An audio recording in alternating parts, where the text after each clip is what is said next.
Hi, this is Laura Holyoke, and I have an overview for you on the structural lens, or if you like, structural frame. So looking through a structural lens, we know that it illuminates all the non-human aspects of an organization.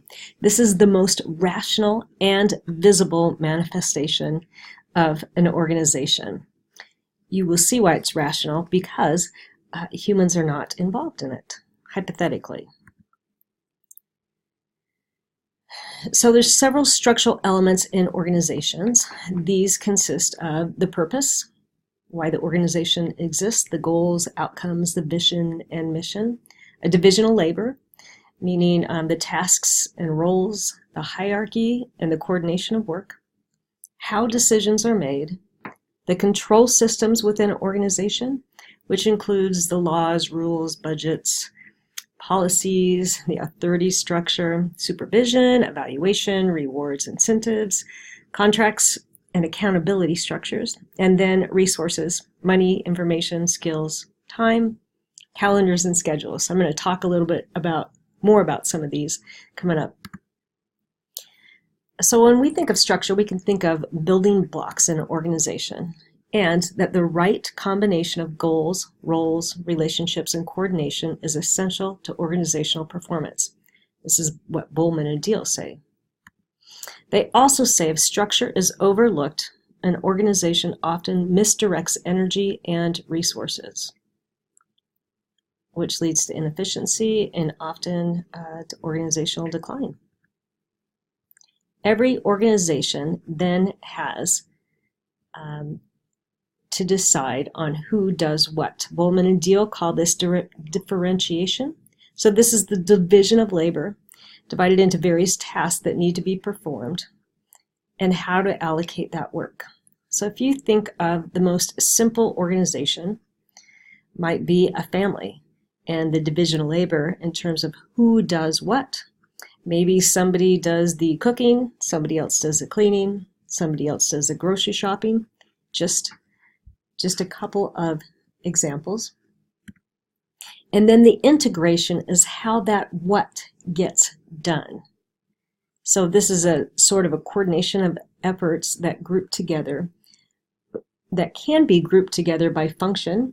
So it may be based on knowledge or skill. So if you think about university academic departments, often are put together by their specialty areas. It may be by time, in that some are coordinated by units, by how they do their work. It may be day shift, the night shift, the swing shift. It may be by product, and so they may be organized around what they produce, canned drinks maybe versus bottled drinks. Also could be integrated around the customers or their clients. So in a hospital, there's different wards: pediatrics, intensive care, maternity, and even in schools, elementary school, middle school, junior high, high school, colleges, and then place. So it may be that the integration is geographically regional offices, state offices, a government agency. So you can get some ideas of what integration entails and how it may be divided. And Bowman and Deal say, find an arrangement that works or you will suffer fallout. So if you don't get things right, in fact, if the grocery shopping has not been done, it's really hard to cook meals. And then it's hard to cook meals if all the dishes are dirty. Okay, so integration, the coordination goes vertically and horizontally. So the vertical coordination is more or less a chain of command, keeping the action aligned with the strategy and the objectives. Also, rules and policies are set for predictable and consistent behavior. And vertical coordination also involves the planning and control systems. Lateral coordination or horizontal coordination is much more less formal. This moves from one to the other. So this coordination happens across meetings, by task force, coordinating roles, matrix structures, or networks. Bowman and Deal talk about structural imperatives. They say as the size and age of an organization increases, grows older, that the complexity and the formality increase in the organization. That the core processes and technologies must align with the structure. The environment, if there's a stable environment, organizations can have a much simpler structure. However, if the environment is uncertain or turbulent, organizations have a more complex and need to have flexible structure. The strategy and goals, the variation in clarity and consistency of the goals requires appropriate structural adaptations. They need to align. The information technology, the more of that, it permits flatter, more flexible, decentralized structures.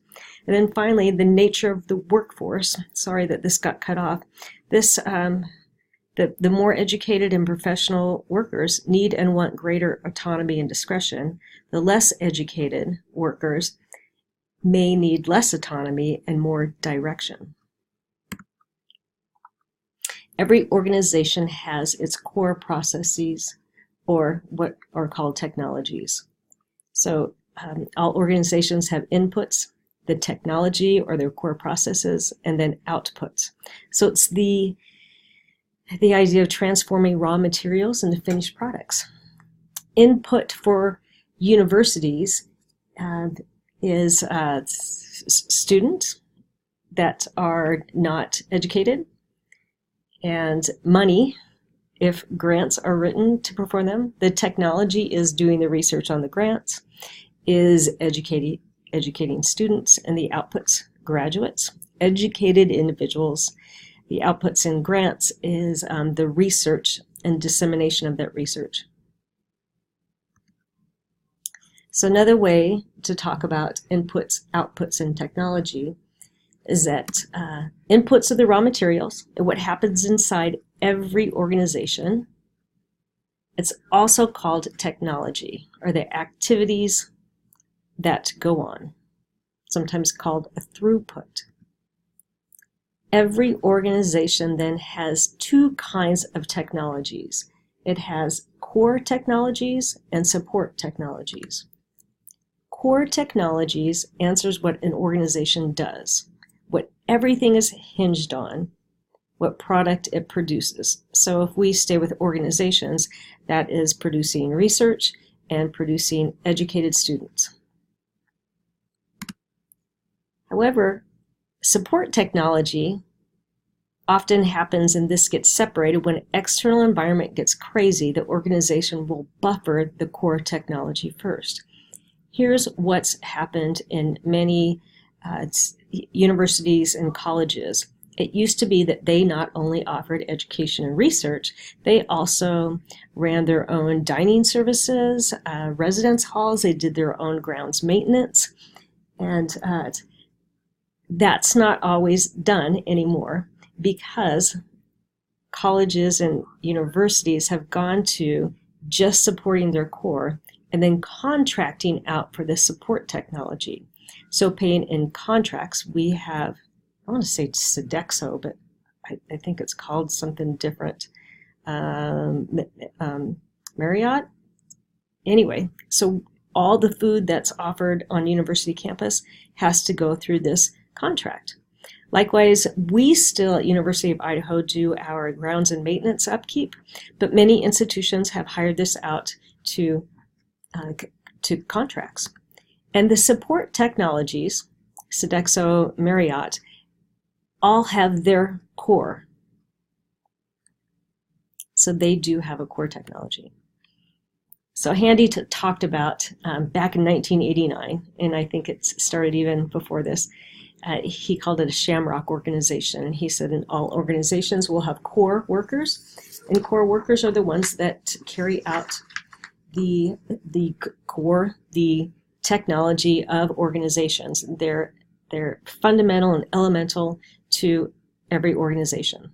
And then we have a contractual fringe.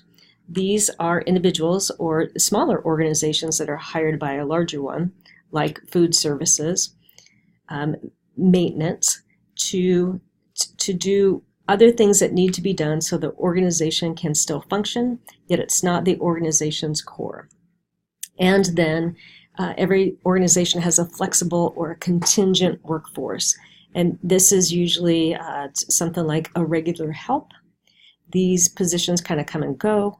Careers are not built on them. Bullman and Deal talk about several structural dilemmas that every organization needs to consider or keep in mind. So one is the differentiation versus integration. As organizations grow, they need more sophisticated and costly coordination strategies. It's no longer a phone call or an easy text or email. That there's gap versus overlap. Maybe two people are doing the same thing versus two people not doing enough of the whole. Underuse versus overload of certain employees in organizations and their roles. Lack of clarity in a role versus lack of creativity. So excessive autonomy in a position versus excessive interdependence, needing somebody else to complete work. Too loose versus too tight boundaries. Goal-less versus goal-bound. And irresponsible versus unresponsive reactions. So these are dilemmas that you can often see when for your final OD application paper. These are really interesting to look at, that what's going on in the intern or what's going on in the Devil Wears Prada. Is there underuse versus overload? Is there a gap? Is there an overlap? So then planning and control systems. These are internal control systems. It's how we do business within organizations. And every organization will have a way of selecting employees, selecting and hiring, how they are supervised, how employees are evaluated, how training and staff development is done, rewards and incentives that are built into the organization, accountability to jobs, output, and quality measures, and then assessing different programs within an organization. Next is decision making. So there are several structural elements in this, and they look like who gets to make the decisions. Is it a task force, an individual, or a certain group? How those decisions will be made. Are they a private vote, a public vote? The control over the information that's provided to make a decision. So if you think about a courtroom and a jury and what the jury is allowed to consider in making a decision, that sometimes all the information is not provided to make a decision.